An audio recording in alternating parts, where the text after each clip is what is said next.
Okay, Paul, so I'm back now. There you can see the 36-inch trenching bucket. You know, the teeth are in great shape. There's the bottom of the bucket is completely straight, tons of wear material on it. And you can see, I'll zoom in a little bit here, that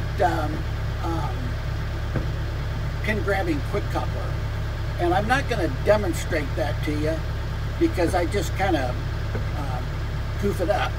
But I have seen it work, and it works great. So easy to move your attachments from one to the other, one bucket to the other, or post hole diggers, or whatever you're going to do.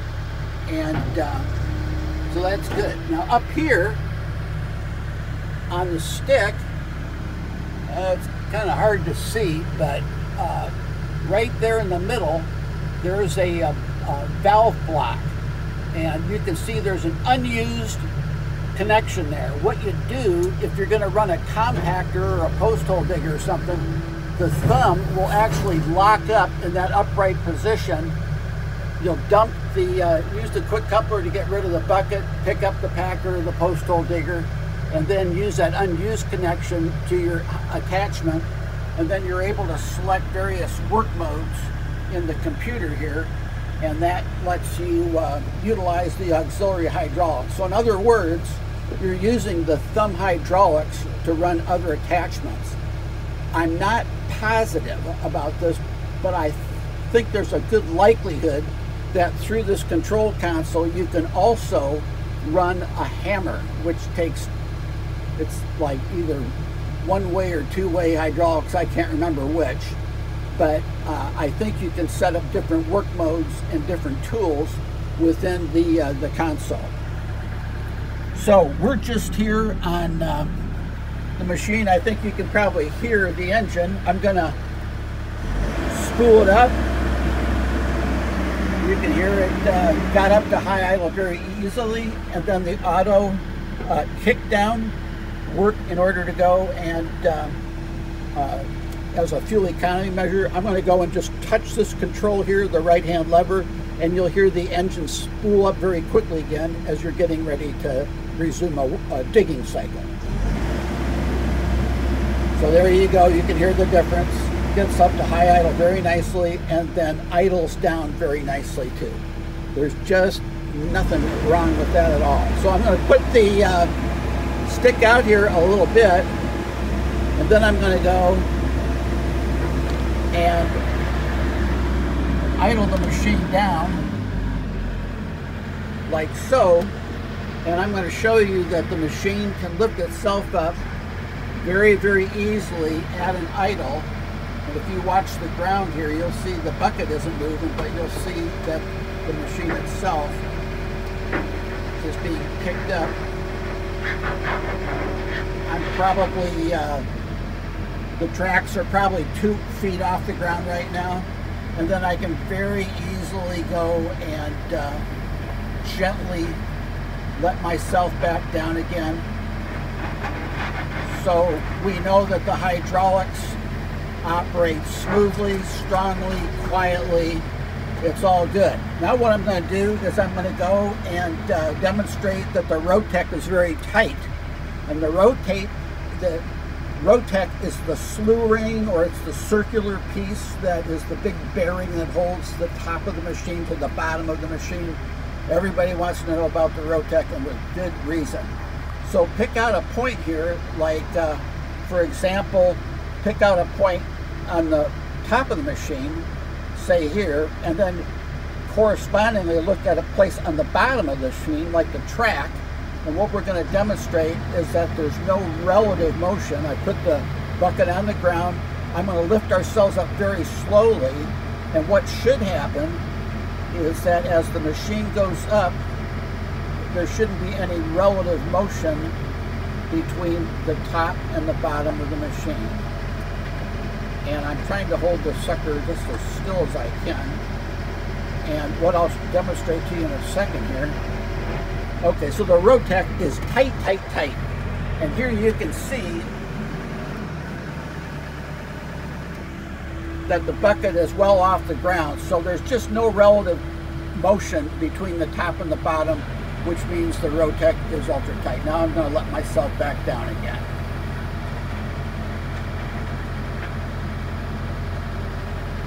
Perfect. Okay, now I can't multi-function it with holding the video here, but I'm just going to go and let you see that everything works very quickly. I'm just at a low idle here right now, but everything works very quickly as far as the stick and the boom are concerned. I'll put the stick out here a little bit. It's a very nice, stable machine too. So here I'll go down here like this. I'll get it on the ground, and I'll lift it up. And it's kind of cool because up here you've got a, what do you call it anyhow? Just a windshield up high. You can see the bucket goes way the heck up in the air. Who knows why you'd have to do anything way up there, but it'll go up there if you want it to.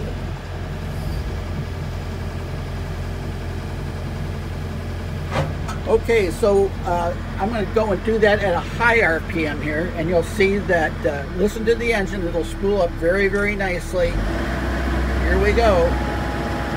Now I'll show the stick going out at high idle. And then I'll bring it in at high idle. I mean, super smooth. Really nice. There it goes for the boom up, and here's to the boom down. So everything is working just right. Now I'm going to put the stick out a little bit here, and I'm just going to waggle the bucket here. And as you can see, there's a little motion at the nose of the stick. You can see where at the bottom of the stick, where the thumb attaches, if there's a little side-to-side slap, that would be the usual amount or less than the usual amount for $2,200. I don't think you do anything with it at this point. In another 1,000 or 2,000 hours, you could put a quarter-inch shim in there and tighten that right back up. You can see that in the quick coupler, there's no relative motion between the quick coupler and the bucket at all. So it's just a really nice tight machine. So now what I'm going to do is I'm going to go out into the center here, and I'm going to go and leave off of the hydraulics, and you'll hear the engine automatically idle down. There it goes. All right. So what else have I got going on over here?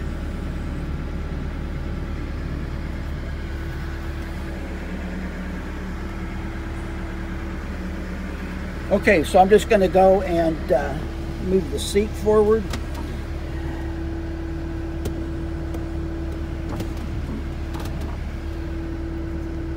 Which one am I going to here?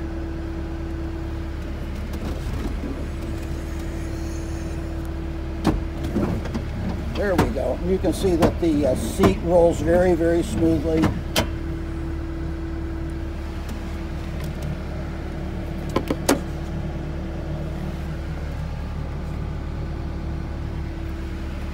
Okay, not hardly any wear even on the pedals. This thing is just not seeing that much use. So, I'm kind of short in the legs, so I'll scooch forward a little bit. And here we'll go and they got it parked backwards here, but that's okay.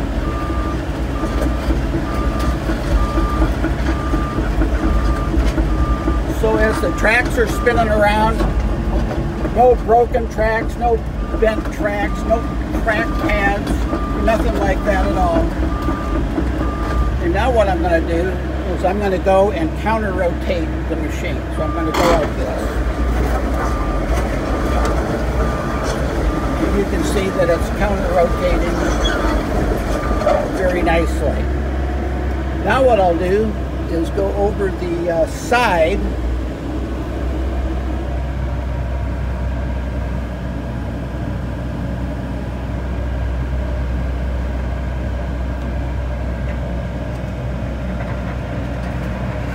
what I've done here, Paul, is I've lifted myself well up into the air, and I'm just going to show you that the undercarriage is nice and quiet. No broken tabs, no nothing. That's forward, here's reverse.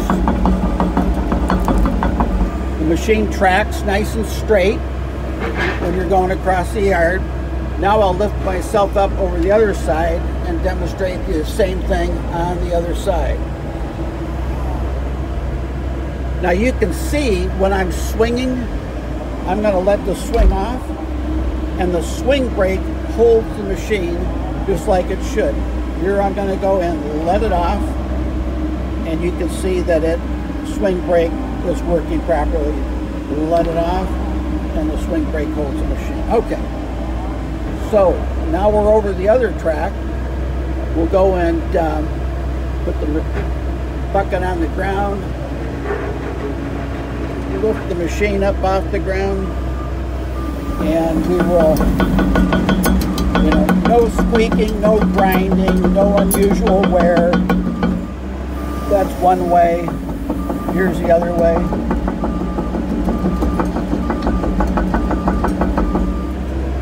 It's all good.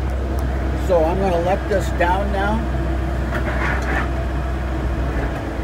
Now this machine is really fast, you know, nicely fast on the swing. So I'm going to bring this in, and I'm just going to do some whirlybirds out here. We're just going to go around and around. So I'll hold it like this.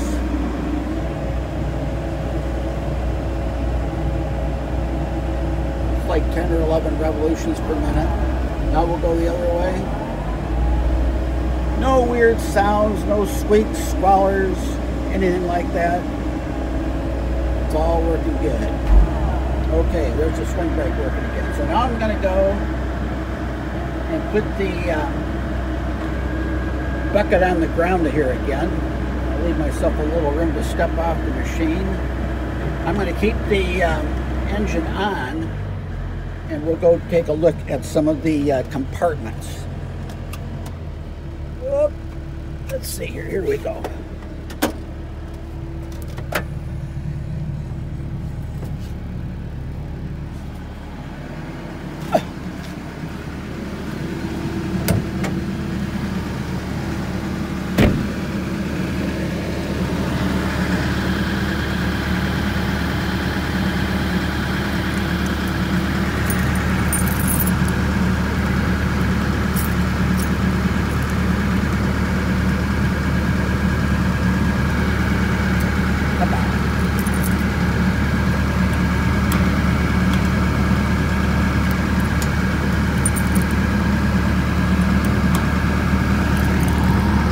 Well, come on.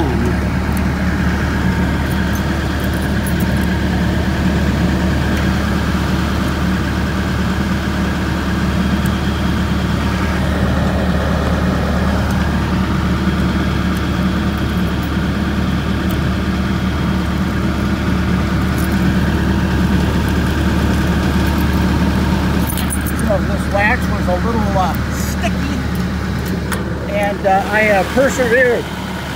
So here we go.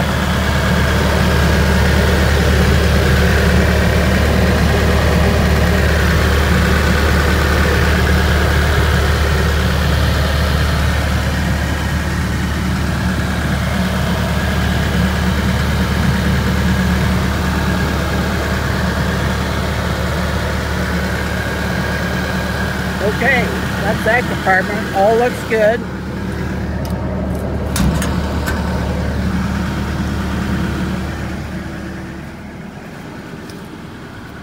And you can see on the undercarriage, the idler bearing is about here. So the, you know, if you take a look at where the center of the idler is, so the undercarriage is not stretched out at all or having any unusual wear. It's all straight.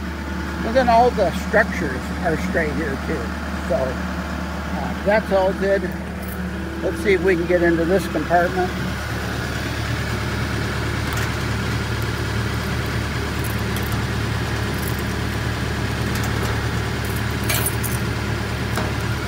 There we go.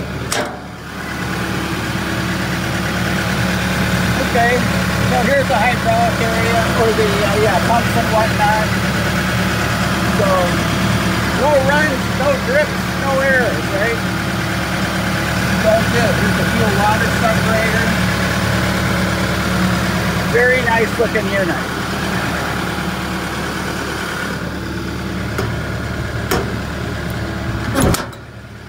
And then we'll go up top. And then you can see the little wow here, you know, right here in the service store. I don't know if it could be pounded out or not. It might look worse if you tried to pound it out. And then here's a little damage here. And this probably could be heated up and just straighten out the gingerbread there. So now, I'm going to get up on the machine and look at some of the other compartments. You know, toolbox, nothing going on there. Here's the swing drive. You know, no accumulation of oil, no leaks. I'm looking, when I look at like the valve bank here, I'm looking for valves that have the heat hooked off of them because they got hot. Nothing like that. So now we'll go into the engine compartment.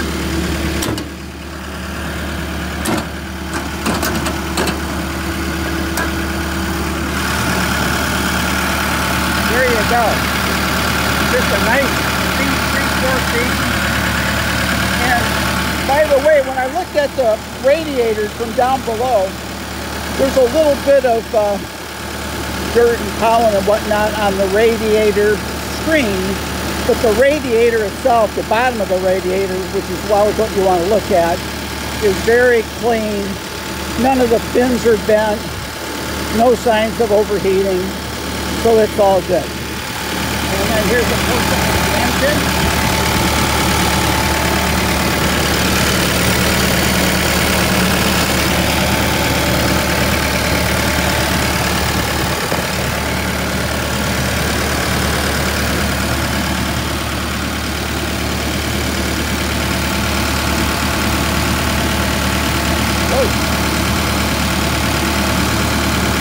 Okay, there we go. Just the right amount of oil in it. I smelled it before. It doesn't smell burnt or anything else. It's good.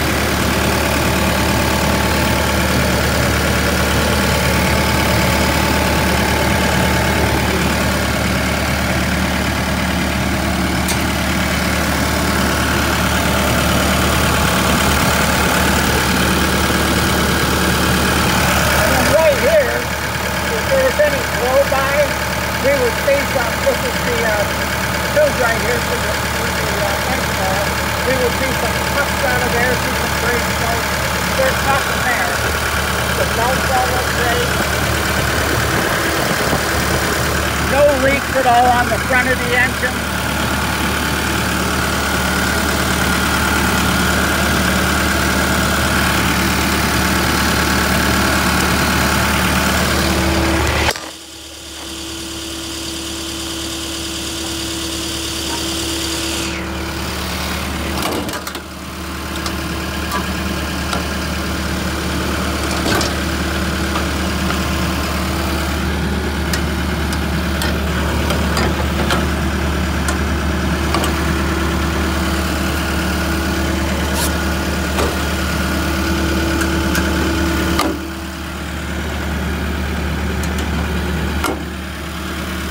Engine hood cover is nice.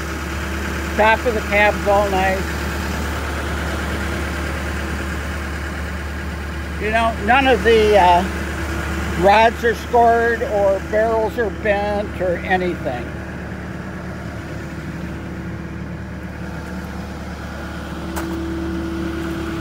So, there you have it. Just a very nice piece of used equipment. Lightly used.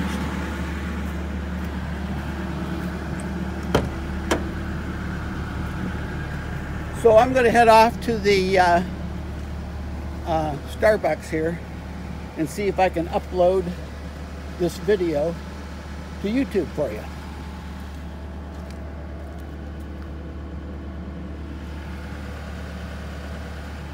Geez, what do you know? It's got all the grease zerks. That's nice. Well maintained unit. All right, see ya.